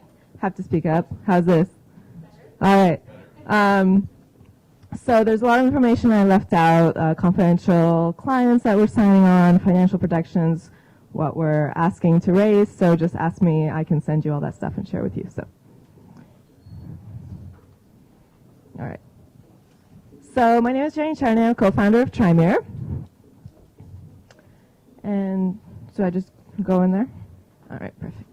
Okay, so you're all familiar with the problem of shopping for clothes. We decided to solve the problem by using the actual CAD pattern design of the garment, along with its physical properties, and sew it into 3D. So you create your avatar with your measurements and try on those clothes, see how they behave when you move, whether they're tight or loose. You can do this on mobile devices. Online, of course, is our focus. Install on a big screen like that. And even to design your own 3D collections. That's just a quick overview, and I'll get into the details. So I think most of you are probably familiar with the market. The apparel market is huge, over $1 trillion. People would prefer to have a better experience. As it currently stands, conversion rates online are less than 2%. Less than 10% of clothes are bought online, mostly because of fit. And when the clothes are bought, 35% of them are returned, again, mostly because of fit. So there's a lot of value lost. So it's kind of obvious that there's a lot of value to be made if you can increase conversions and decrease returns. But also when we created the technology and started talking to brands and retailers, we realized that there's also a huge inefficiency throughout the supply chain, not just on the consumer side. So when a garment is designed, a sample is produced, usually around the world. It's returned to the company, which tries it on a fit model. This is repeated 4 to 5 times for every garment. So it's huge waste. Production cycle is way too long. And so 3D design and 3D visualization can actually really help with this as well. Okay, so I'll just go through our different platforms. The underlying technology is the same. What we invented is called real-time clothing simulation. So the garment behaves realistically in real time based on its fabric properties, its measurements, your measurements, all of those things. So we have 4 different platforms that we've launched it on. This is a mobile one. You can see as the size goes up, the pants start sliding down. So it kind of just shows the real-time aspect of it. None of it is fake or pre-recorded. It's all extremely accurate, so you can get a really good idea beyond just size numbers, how it would fit you and where it would be tight or loose. And you can actually manipulate the fabric with your finger or the mouse or whatever, depending on, again, how stretchy is it, how thick is it, all of those aspects. We also have an in-store solution. This is something we did with Microsoft. This one was with Guess and Gap in Walden Galleria. We also did it at their flagship store on Fifth Avenue with Jean Shop. So we use a big screen and a Kinect camera, which lets you control the gestures of your avatar with your gestures. We can even scan your face and put it on your avatar. And we had the real clothes there as well. So you would compare the virtual fit with the real fit, and we got a lot of amazing feedback. People were lining up to get their measurements taken. So basically, the way we create your avatar, we just take a few measurements. Let's say height, waist, hips, bust, maybe inseam. And another way to do it is to get scans. So a lot of retailers want the whole experience. They have a 3D body scanner. You get an automated avatar made that way as well. More technologies are coming out that are using your webcam or your mobile camera to take accurate measurements. It's not quite there yet, but it will be, and we'll integrate it, no problem. So Microsoft is really happy with this. They want it in all their stores. They want it on Xbox. The opportunities there are really, really great. And people just really loved it. There was one girl in particular that stands out. You know, she was trying on some jeans, and she said the system recommended size 29. She said, I'm always size 26, 27. That's a big difference. We said, can you please go try on the real jeans? And a size 29 fit her perfectly.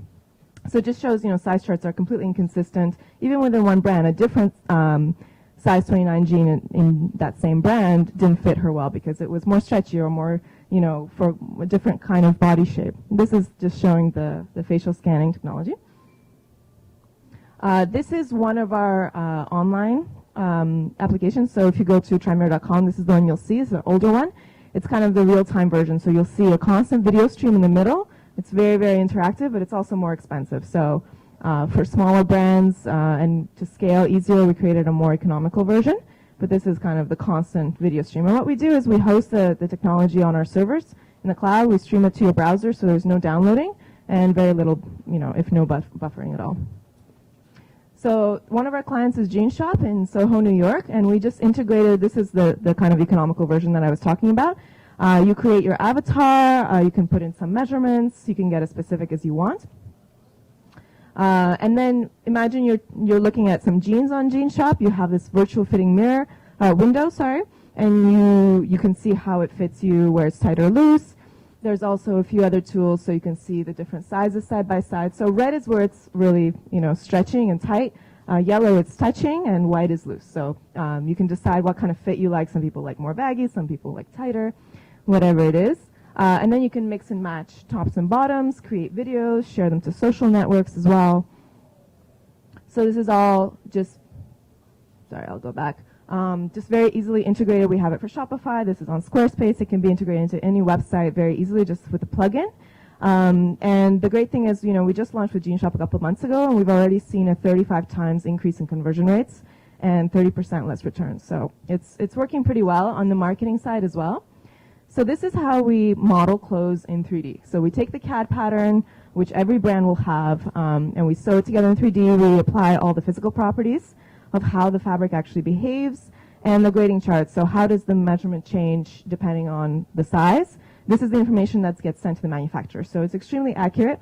We can also reverse engineer it from a physical sample. So if it's a retailer, for example, they can just give us the physical samples. We'll reverse engineer the 3D model out of them. It's pretty easy. So on that note, on the 3D side, the 3D design side, last year we got approached by this company called Morgan Technica. They're in Italy, and they provide 2D design software and production hardware like that for big brands, you know, Adidas, Diesel, Calcedonia, many companies around the world use them. And those companies came to Morgan and said, we need 3D design software. We're no longer willing to invest in 2D design because of the problems that I mentioned earlier, all the samples that you have to produce. It's really, really wasteful. So Morgan found us. They partnered with us. They're one of our clients. We met with all those brands. And when those brands saw what we have, you know, they were interested in the design side, but they invited 20 people from different departments, you know, from the mobile and marketing and e-commerce sides to see it, because they told us we're the only company to have a 360-degree solution from design to production through Morgan to all the consumer sides. So imagine there's no extra barrier for them to make these clothes available for people to try. They're already creating the 3D models as part of their design and production cycle. So that's a really kind of interesting opportunity for us.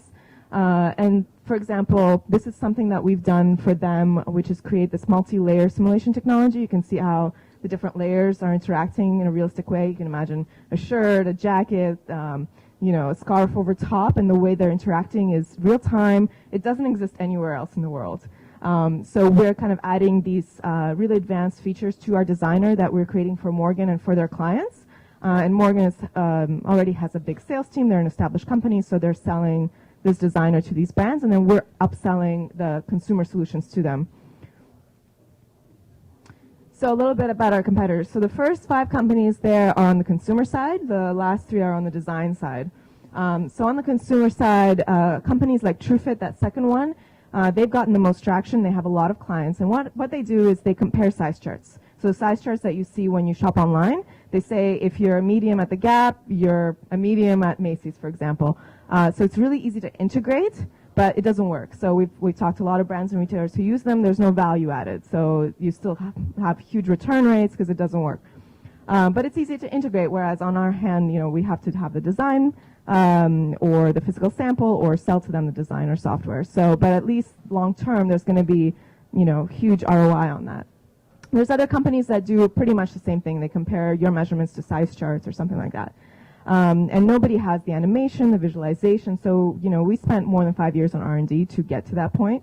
And the last 3 companies are on the design side. They're not at all on the consumer side. They just provide 2D design software.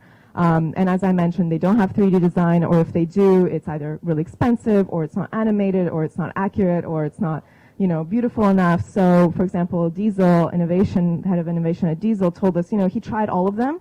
His designers won't use it. He doesn't like it.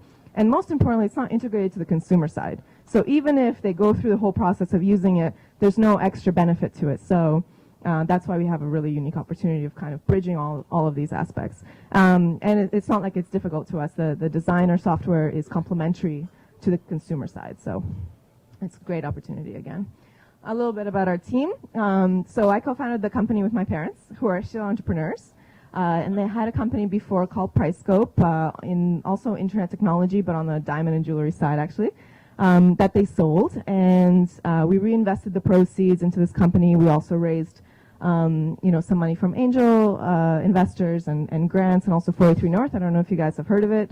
Everybody should apply to that. It's a great program in Buffalo. And Len, he's a CTO. He's a technical founder. He's a CTO as well. He leads our development team of about 20 people.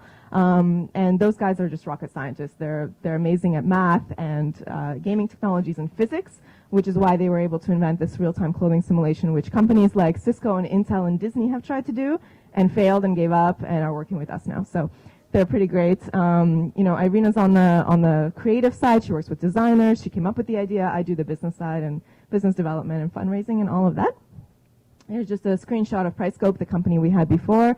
If you look for diamond prices, it's the #1 result still. It's just sold to a private buyer. We have a lot of international partners. NVIDIA does a lot of research in cloth simulation, and they've tried to do multi-layer cloth simulation, which I mentioned, and they didn't really succeed, so they're working with us. They really like what we've done. Microsoft I mentioned, Morgan Technica I mentioned. Intel likes to use us to showcase their processing chips for mobile devices. Which I've showed you before. With Hewlett-Packard Enterprise, we have a huge project going on. They have a client that has 2,000 stores that they want to do the 3D body scanning. They want to do the visualization online, in-store, for like a soccer game as well. So it's going to be a really, really big project, and we're about to sign that. Really excited about that. A lot of media coverage. People love hearing about this stuff. It's just exciting. So it's pretty easy to get good media coverage. As I mentioned, we spent all these years really on R&D. We don't have much of a sales team. All our clients and partners came to us looking for this technology, which is great, but we want to be proactive and go out there and scale. So we're looking to raise a fund to build that sales team and go out and do that.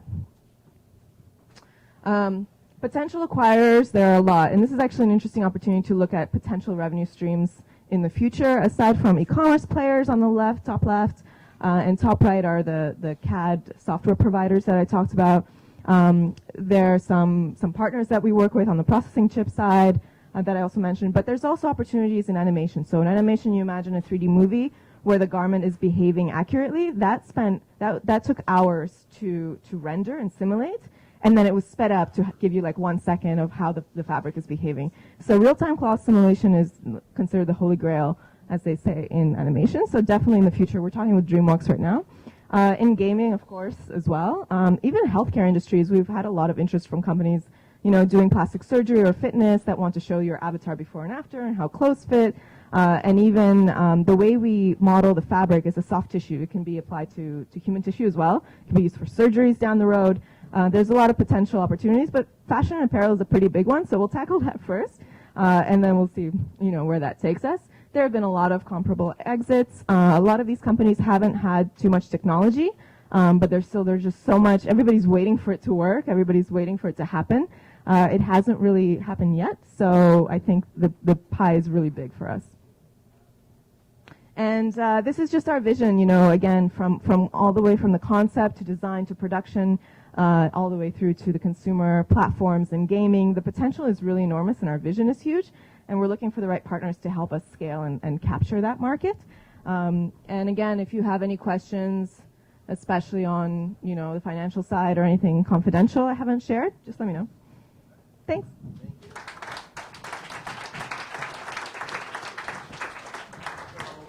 Just to start things off, pretty interesting product, and what you've done is not simple, right? Right. So tell me a little bit about your technical team, because obviously I didn't know whether they came from the Diamond platform business or not. To be able to achieve this, and I guess I'm curious what you're doing to make really sure someone just doesn't walk in and hire you to move away from that. Right, that's a good question. Well, no, they weren't involved with PriceScope, the Diamond business. That's just my parents, the co-founders, who did that. These people, you know, we were just thinking about how to do fitting with 3D, and we started talking to some developers who are really, they're international, mostly Russia and Ukraine. That's where the really amazing physics and math talent is, and gaming talent is. And we started talking to them about this problem, and they got really passionate about it, and, you know, they work 24/7 pretty much. To do this, and they've been with us full time for 6.5 years that we've been doing this. So they're really loyal, and they again will stay up all night to solve a problem. It excites them, right? It's an interesting problem for them. So you put a lot of money. Yes, a lot of money. Yep. Okay, thank you. Okay, thanks. Questions for that? Yes. Yeah, excellent looking product. Where Thanks. are you on the IP side? On the protections, not only in North America, but globally? Yeah, that's a good question as well. We get that a lot. The thing is that in the 1990s, there's a Switzerland, the Geneva lab called Mirror Lab that did all the work on 3D avatars, clothes, everything. All the prior art was done by them. So anybody who's done anything in 3D, including us, after them, can't patent anything because they already have the prior art. We are looking to patent the multi-layer simulation, you know, because it's really, really revolutionary beyond the 3D, like real time that we've done. And NVIDIA's interest in it kind of shows how much value there is, so we might pursue that. But, you know, we're not too worried about patenting it. We also don't want to release too much of our methods, you know. So it's a balance. It's a balance. I wanted to ask if you're thinking about going into VR at all, or you just want to get acquired in like 4 years and not even potential? Yeah, actually, we're talking to some VR companies. One of our partners was Eon Reality, which is a really nice VR company. And yeah, we can definitely adapt this to a headset. It would be a cool application. Because, sorry, just to finish that, there are actually a lot of fashion companies that are trying to do, you know, fashion runway shows on headsets, kind of marketing tools like that. So it's possible. You're already building a piece of it. You're building a 3D model and then actually re-rendering it down into 2D. Yeah, so that's theoretically not a big deal. No, it's not a big deal, I don't think. Just right to the back. Just a question and also an idea. Based on the IP challenge that you mentioned, would you say that the opportunity for the challenge, I guess, in terms of scaling the business would be really connecting with the product companies in order to catalog their products, and then also the retailers that are going to have a front end on their front end product on their site? Are those your two customers that you're selling? Yes, brands and retailers are our customers, yeah. So the ideal client is a vertically integrated brand who also has their retail stores. Yes. So the idea is, you perhaps are already invested, but it's really great Toronto-based startup called Hubba. Mm-hmm. Have you connected with them at all? Remind me what they do? So yeah, they have a platform that acts as a repository for consumer products companies to post up all their product information about, for instance, Nike shoes. Right. And then provides then a front end for all the retailers like Amazon or you know, some other Nike retailer to make sure that they have always the most current information about that product. Photos, but also the best specs about that shoe. So if anything changes on Nike side, they simply change it on their end and then pushes that information to Amazon. So you don't have 3 different front end websites showing different product information and confusing the customer. I thought that would be a perfect opportunity to connect with somebody like Hubba, because Yeah. the retailers and also consumer product companies, Mhm. you're also already doing a different version of what you're doing, cataloging product information. So this is a great potential add-on to them. Yeah, that's interesting. And then also perfect channel for you to be selling this stuff, perhaps connecting with them, selling this and offering them a new product. That's a good idea. Thanks. I'll look into it for sure. Actually, Jeffrey can introduce you to how CEO. All right. Perfect. Thanks, guys.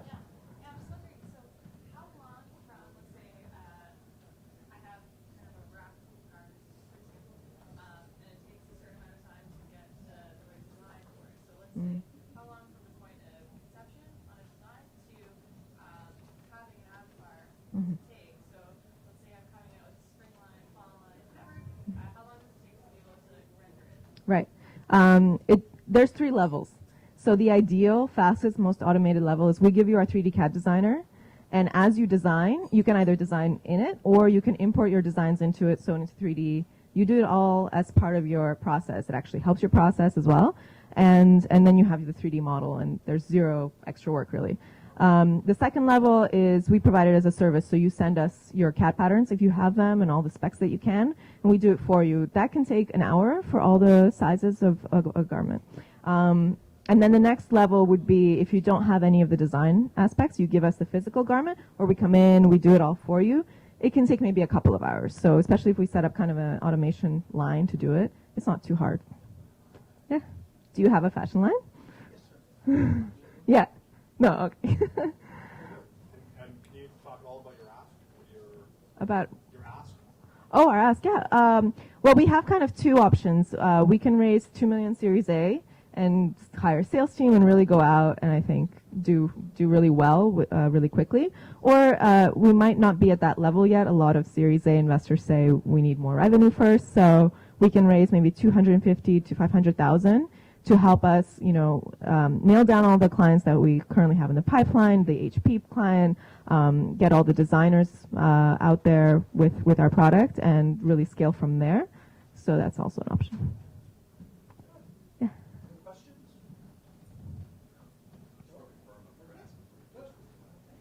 Sorry? Firm up? Firm up your ask before you pitch us around. We're flexible. Thank you very much. Thank you.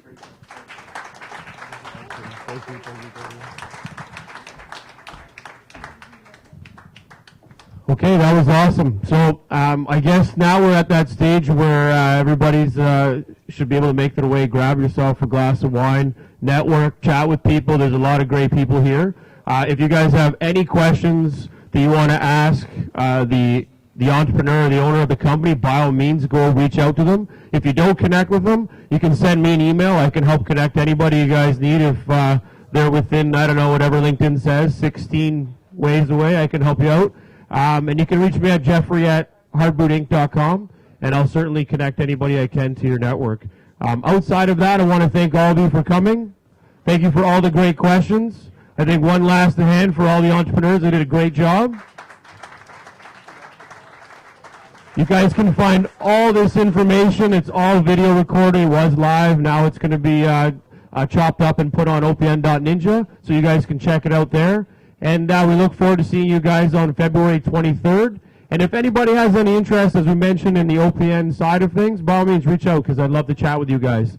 In a way, I guess you can say we're a startup too, but we're just here helping. So we're always looking for help from you guys too to see how we can make this better, and love to get your feedback on things that you think we can improve on. So our next show on February 23rd is kick-ass too. So you guys have a great day. And Chris, thank you for all your help. And we're going to take all that information and send it out to the entrepreneurs as well. One last question.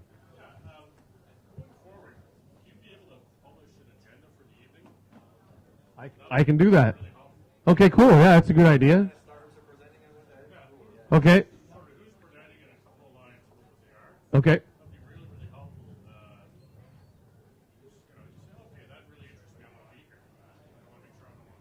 That's a great idea. We have a meetup group on Meetup, and it's called #PitchItTO.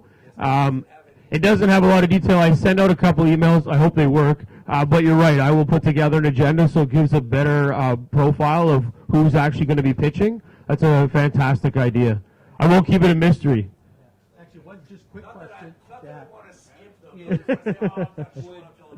would people find Fair it enough. valuable for you to be able to give feedback on social media, that to Jeffrey, on the pitches?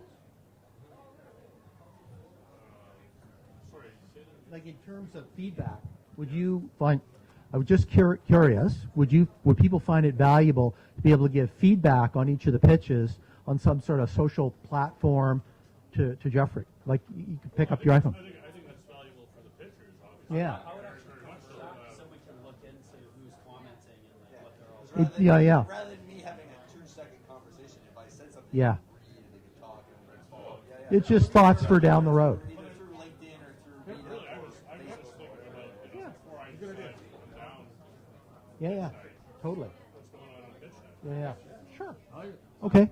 Perfect. Plus, Thank you. it would make a nice little database of all the companies that have pitched, and you can theoretically follow up, have a year review. Hey, what happened a year later? And that's exactly what we're going to do. We're going to have a nice little follow-up, cross-pollinate, and then a year we're in. And throughout the year, we're going to do interviews one-on-one with people, see where they're at, and post that content too. So if you guys are interested, by all means, reach out. It's all on OPN.ninja. So send your ideas, your thoughts, and comments, and we'll all connect. And I appreciate all your time, and you guys have a great night, and enjoy the rest of the evening. Cheers.